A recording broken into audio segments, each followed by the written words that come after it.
Sampurasun Barai Cakra. Sebelum dongengnya dimulai, jangan lupa subscribe, tekan tombol lonceng, terus ditunggu juga nih like dan komen ya.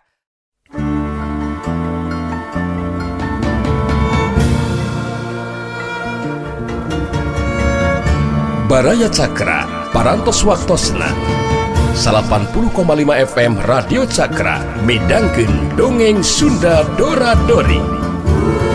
Simkuring sapara kanca ngahaturkeun wilujeng ngadangukeun.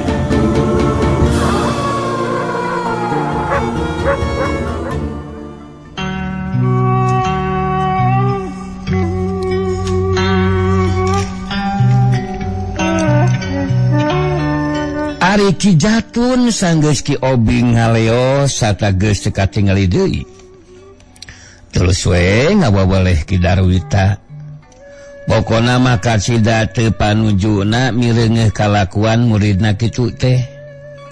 Salah pisan Darwita. Salah pisan kalakuan teh euy. Naon perlu maneh make ngaganggu ka si Obing sagarupa. Pedah eta manehna ayeuna jadi lindeu ka si mursid, ha? Ki Jatun ngasongkeun pananyana ka Darwita. Sumuhun lumawi ayeuna manehna bilu ka pamalusid teh. Tangtos hatena janten malang ka urang. Ish. Tacantang tu Darwita. Dina nyana oge manehna aya maksud rek ngabantuan tanggung si mursid mah moal daekeun. Moal daekeun. Kami geus cukup panyahoankeun kana pamadeganana. Oge dina soal pasendatanana kami jeung si mursid. Maneh teu pisan meunang ilbiung kajaba lamun kami nyata-nyata geus teu kuat eta mah kumaha maneh. Tadi deui. Tapi satungtung kami masih kuat pikeun ngalawan mah sama sakali. Sama sakali maneh teu meunang pipilueun lantaran ieu teh urusan kami pribadi. Nu direngsekeun oge kudu ku kami sorangan. You understand, Darwita? You understand teh naon Pak Guru? Nyita nyawa teuing aing geus sapamanggih we lah. Nah, teuing. Darwita ngajawab lalaunan. Ari ayeuna maneh teh ka mana, ha? Bade ka Cihikeun we. Bener. Ki Jatun talete. Sumuhun laras. Bade nyiar bako ka Ki Arnasan gitu. Oh, teu naon ari bener mah kitu maksud maneh euy. Curiga kami mah bisi maneh teh ngadatangan si mursid. Ieu sababna pangna kami nyusul euy. Tadi teh kami ka imah maneh tapi mudang beja cenah ini teuing ka mana anu matak terus we disusukan ieu teh. Ya geus nam.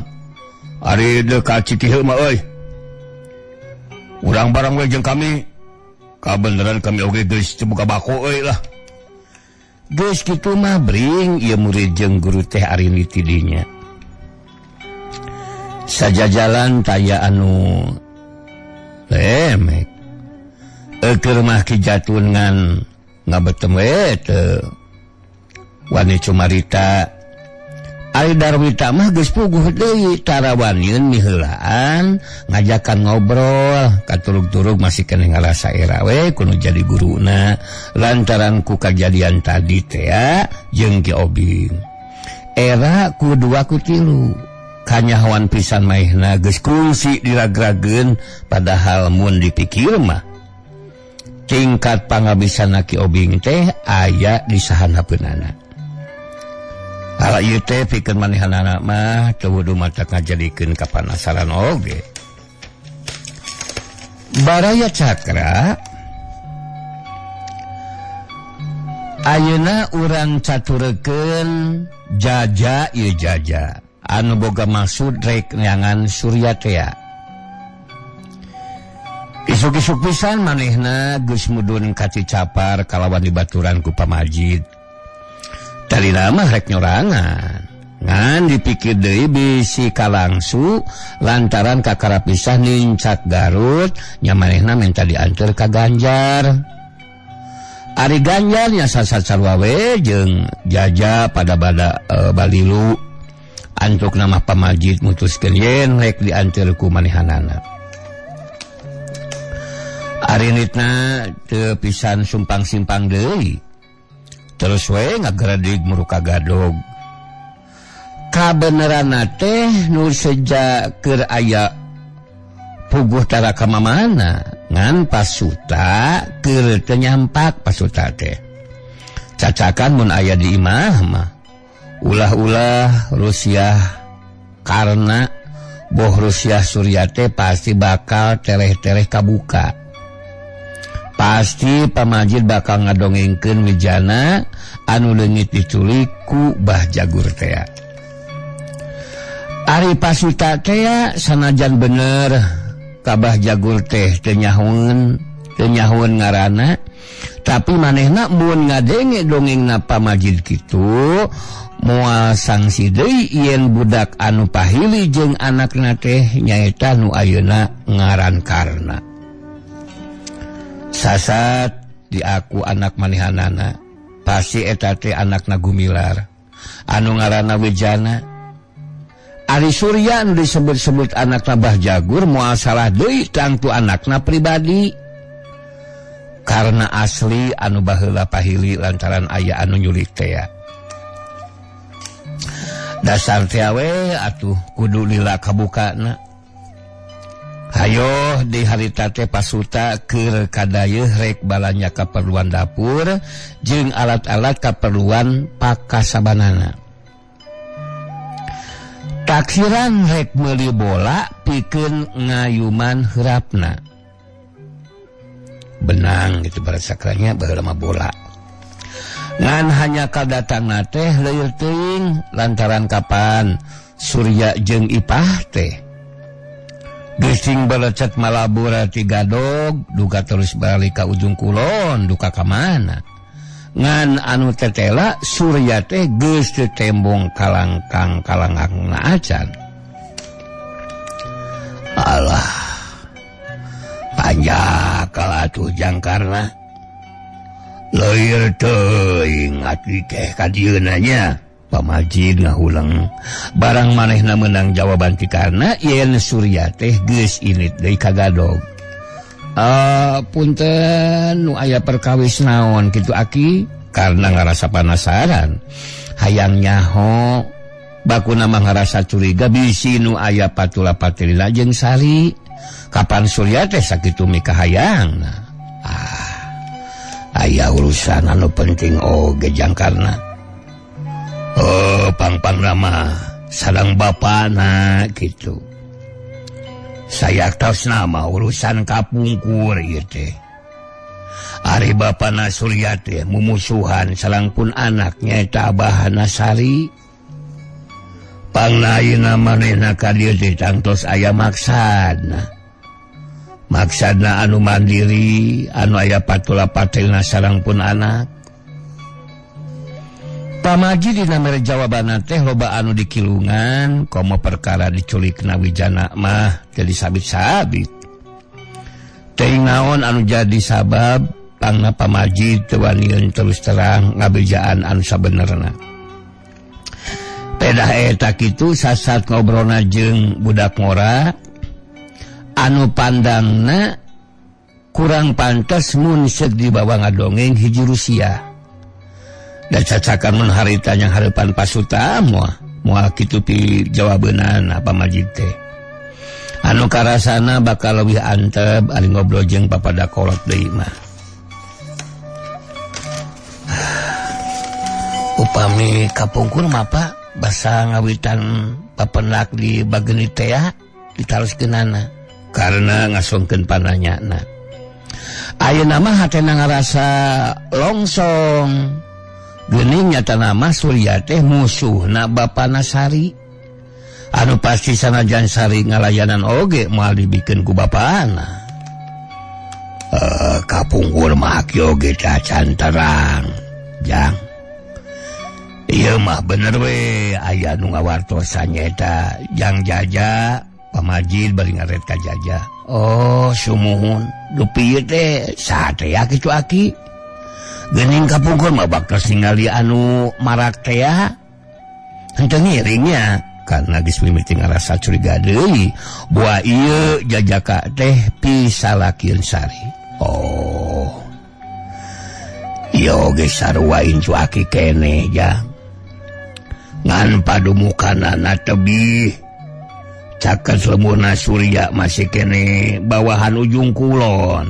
Oh sumun karena tepuguh dari hati nama rada bangreng oge sok sieun ieu jajaka teh aya karepna kasari mangkaning cenah incuna Aki Majid palang siang bakal kapiheulaan babar kitu pamikirna karena harita.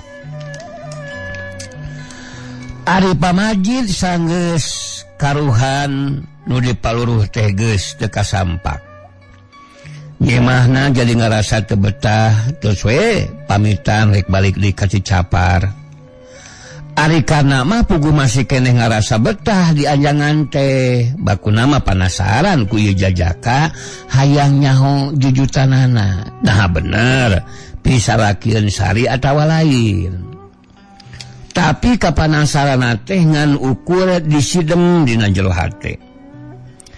Tuasa dikedalkeun mah ulah-ulah manehna diseung-seurikeun ngadonanyakeun nu lain-lain. Waktu Pamajid jeung jajak baralik deui. Sanajan karena kawas anu ngarsahan nyelu, manehna ngancerikeun ka tungtung lembur, ngan Widarma mah teu milu ngancerikeun.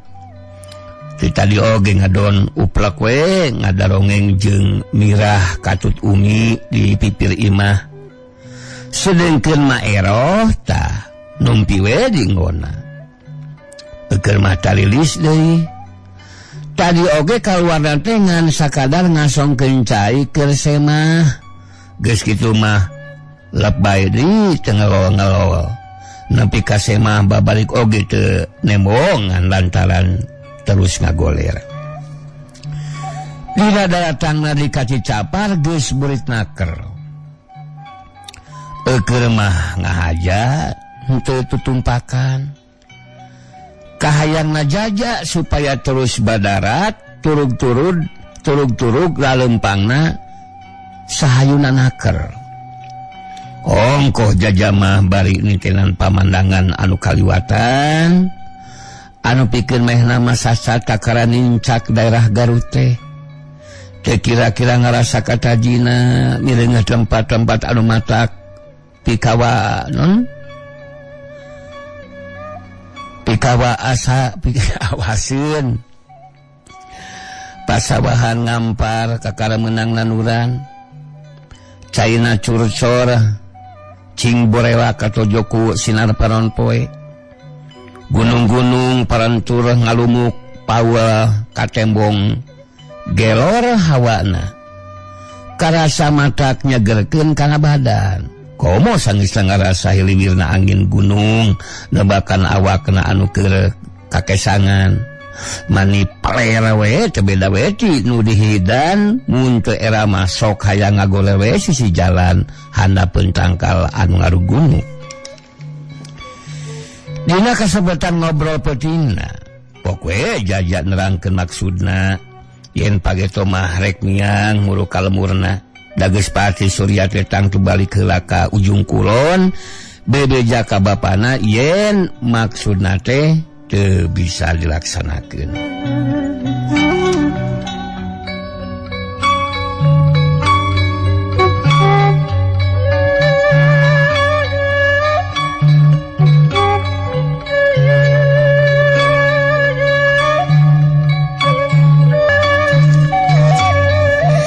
Dina kasempatan ngobrol peutingna pokoe jajak nerangkeun maksudna yen pageto mah rek miang nguru ka lemurna dageus pati Surya teh tangtu balik heula ka ujung kulon bebeja ka bapana yen maksudna teh teu bisa dilaksanakeun.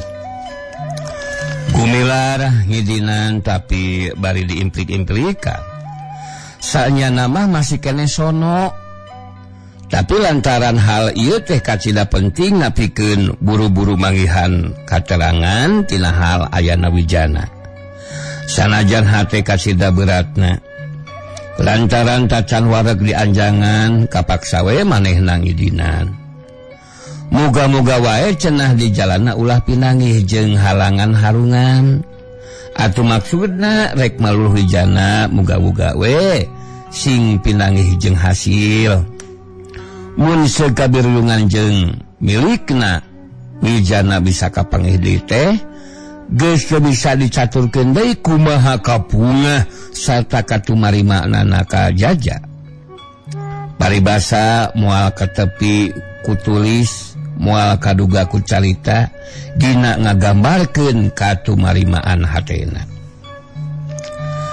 Lamun harita gumilar mah saimah-imah keur ngadarongeng Ki Obing mah nyaeta nu maksudna rek nyusulan karna peuting harita teh geus anjo ka Dungus Cili kalawan dibarengan ku Ki Busro anu kabeneran daikeun dibawa pikeun ngabaturan di perjalanan.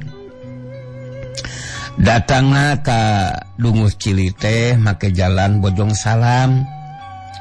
Ki Garut keneh manehna tatanya. Sanggeus nepi ka Bojong Salam maena terus we ngadatangan desa. Tidinya terus dianterkeun ku ronda. Ku ronda Dungus Cili terus diserenkeun di ka ronda supaya terus dianterkeun ka Gadog. Tah, wanci isa we Ki Obing jeung Ki Busro geus nepi ka Gadog. Terus atuh diserenkeun ka ronda di dinya. Kabeneranna teh salah saurang ronda teh nyaeta Mang Karta. Atuh teu hese deui terus we dianterkeun ka imahna Pasuta. Punten. Aya calik itu Pasuta. Mang Karta pupuntenan. Saha? Kadenge nama Ki Karta. Kadenge anu nimalan soalna mah Pasuta. Sumuhun Pasuta ieu puguh. Aya tamu ti Bungbulang. Raket pantun dibuka ti jero. Pasuta nolojo marah bareng jeung Karna anu harita mawa cempor. Ngarasa penasaran dumeh kadenge ti Bungbulang kitu. Lamun lain ka aki nama moal ieu make dianterkeun ku ronda sagala. Geuning eta Mang Obing sareng Mang Busro, mangga calalik. Sok mangga calalik, sok. Karena gancang aku. Bari hate mah teu kira-kira ngarasa kagetna. Tacan naon-naon geus ngarasa reuas lantaran ku teu disangka kasemahanku batur salemurna. Bos Ki Obing jeung Ki Busro ka jero sedengkeun Mang Karta mah ini deui ka pangarondaan sanggeus sasalaman bari ceritanya kasalamatan masing-masing.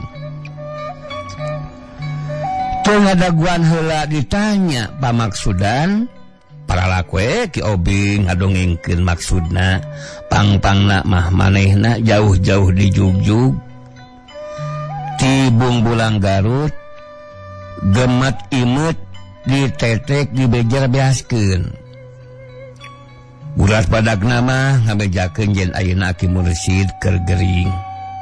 Turug-turug kadatangan ku Ki Jatun deui anu maksudna teh lian ngan ukur rek nimbulkeun inung rusuh bibit rujit. Aya maksudna nu teu hade ka Ki Mursid. Atuh puguh we lain dikeunna. Saimah-imah ngarasa reuas taya sarta keungna. Leuwih-leuwih karna anu memna geus nyaho kana pasoalan anu sabenerna. Oge manehna geus nyaksian sorangan kumaha kahebatanna Ki Jatun, puguh geus nyaksian sorangan.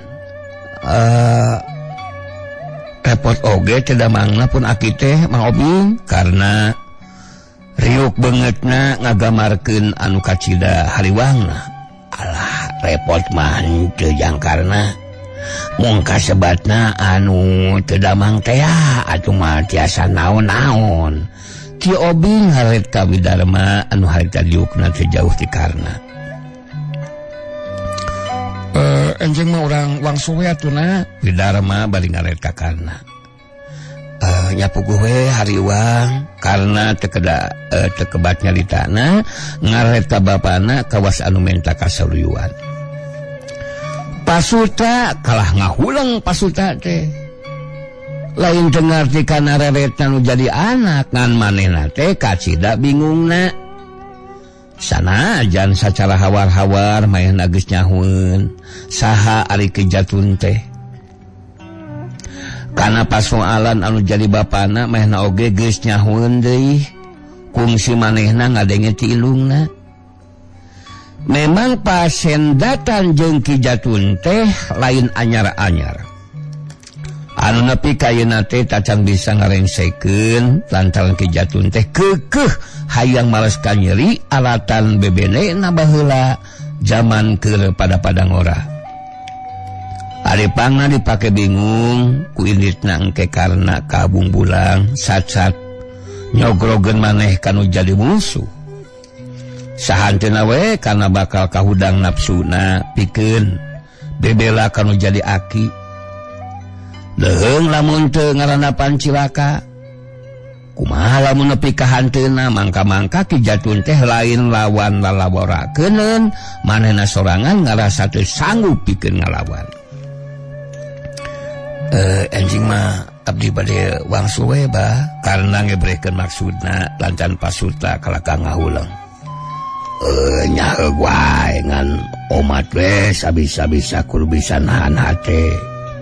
Ulah nepi ka ngalakonan anu nimulkeun amarah ka Kijatun.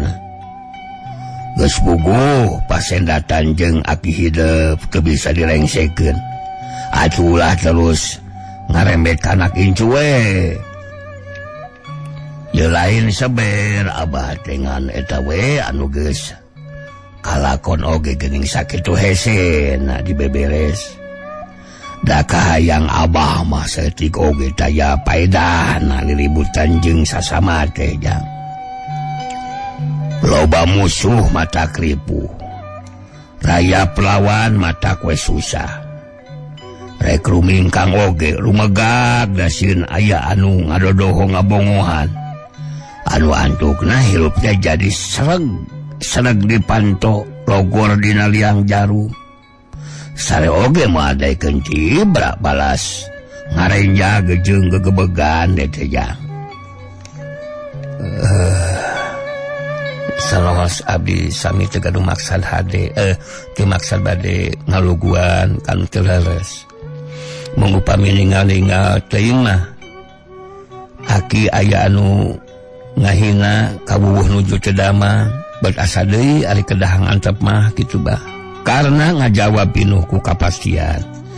Ebreh wawanina lain hampas-hampaseun oge dina nembongkeun kabelaanana kanu jadi aki teh moal alang kumapalang. Tapi lamun hidup bisa nyanet nafsu moal aya kajadian naon-naonna. Abah geus ngadenge kumaha pamadegeuna Kijatun. Manehna mah moal daekeun jang. Moal daekeun rambat kamare ka jalma anu taya hubunganana kajaba lamun di jalanan heula ku anu sejen. Saulah-olah ngahaja nyeun gara-gara jeung manehanana. Kaki hidup atuh salajan bener musuh gerotna. Manehna moal daekeun ganggu lamun nyata-nyata ki hidup keur kataraja geuring. Ku kitu nama Kijatun teh ngabogaan sifat satria. Pantrang ngalawan musuh anu katempona teu walakaya. Sumawona mun ngalakukeun gawe licik, curaling, curang, ngabongohan, jajauheun. Jajauheunakeun manehana mah moal daekeun. Pasuta nyaritana dari anaker. Samata-mata ngajaga anakna supaya karena teh ulah nepi ka ngalaman riributan jeung Kijatun. Oh, janten abdi teh kacida masa teh kedah cicing we nya bah. Ningal aki aya nu bade mahala teh karena saulah-ulah nu teu satuju kana pamadegan anu jadi bapana. Cek Abah mah leuwih hade cicing jang. Lantaran pipilieun oge tangtu moal aya hasilna. Kalah ka matak nambah-nambah bae picilakaeun jang. Lain ulah bebela kalau jadi kolot. Tapi cik rasa Abah aki oge moal panujuan lamun hidup pipilieun. Abah geus cukup nganyahokeun kana pamadeganna aki hidup yang. Oge dina pasendatanana jeung Ki Jatun, Abah percaya sapinuhna. Aki hidup pasti bakal bisa ngarengsekeunana kalawan moal matak ngahabayakeun kana salirana. Sing percaya karena pasuta bari neuteup kanu jadi anakna. Semohon pertahankan Abah.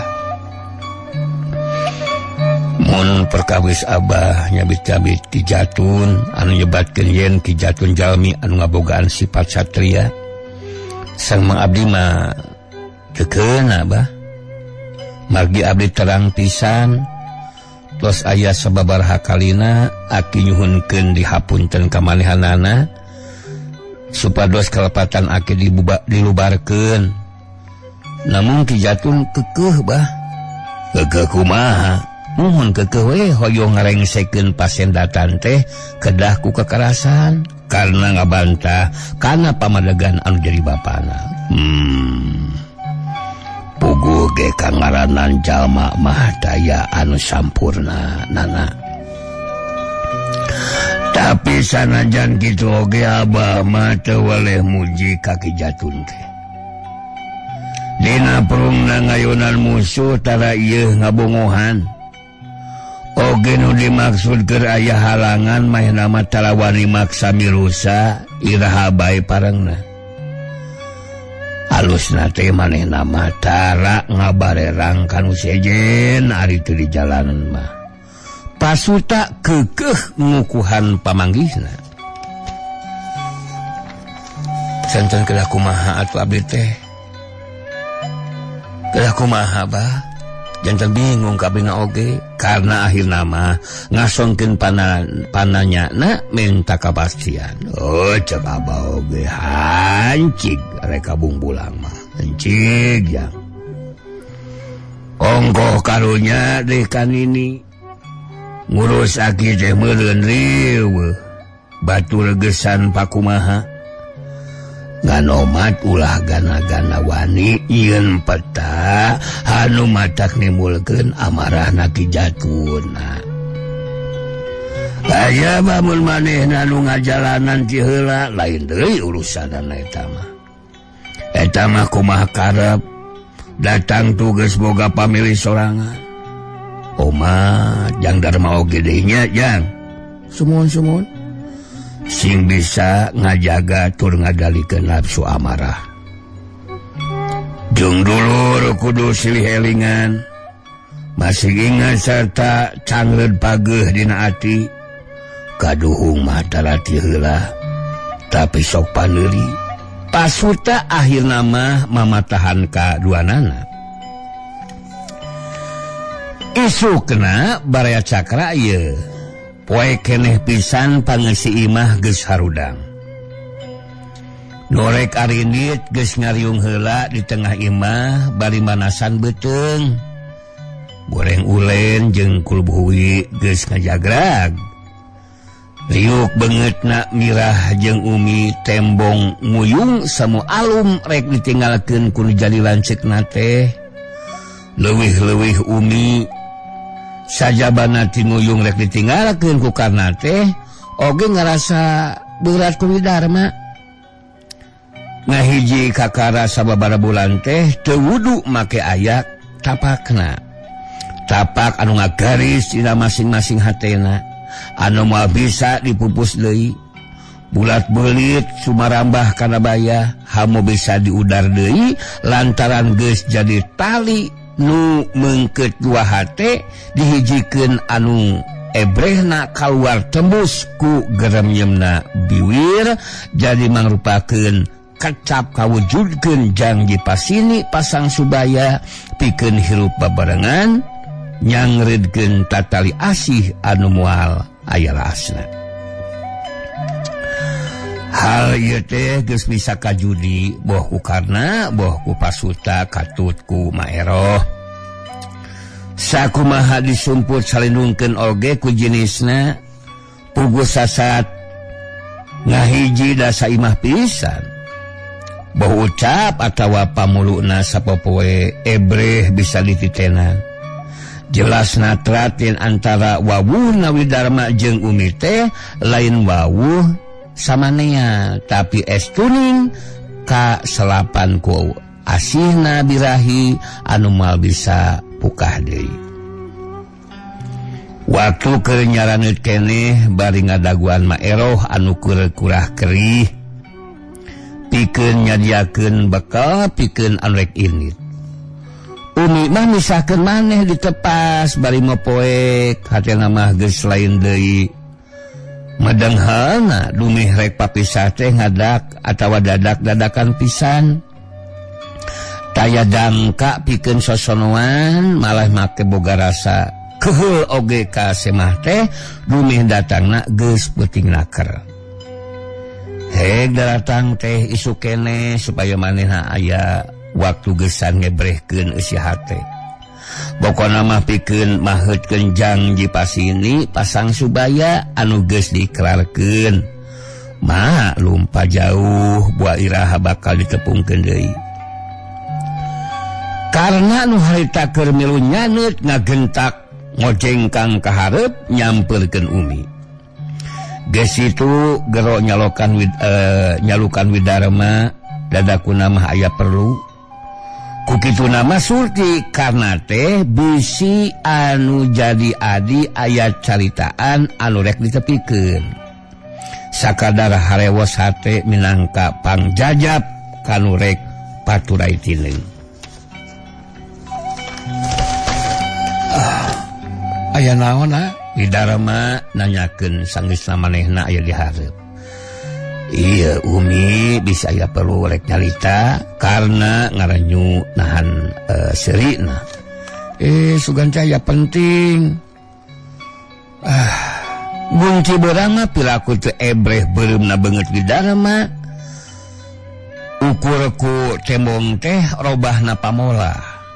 Ngaberehem nahan ka era. Nah, terpenting gitu karena ayeuna mah nyelengehnya. Widarma ngaberehem deui.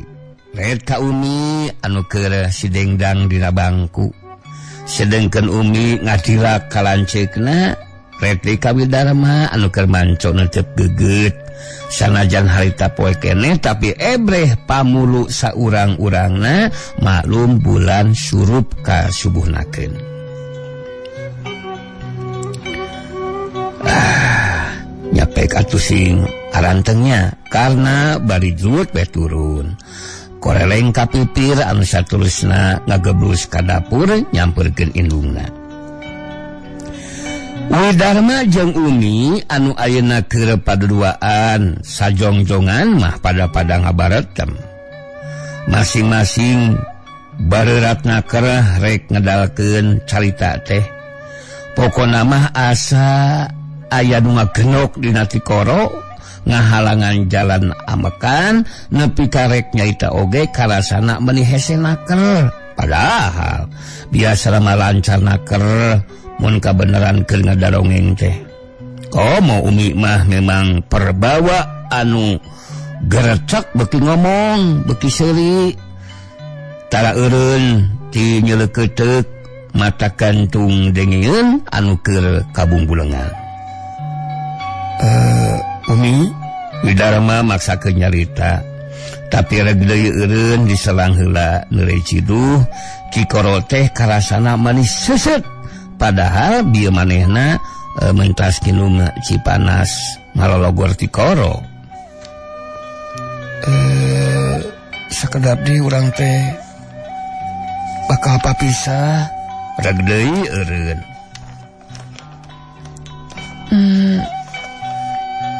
Mere bade ka dieu deui mah Kang Darma teh. Umi bari ngalir ka Widarama nu ayeuna geus diuk dina bangku rada jauh ti manehna. Tangtos we atuh Mi. Kapan di dieu aya tehangeun? Widarama neuli diciduh.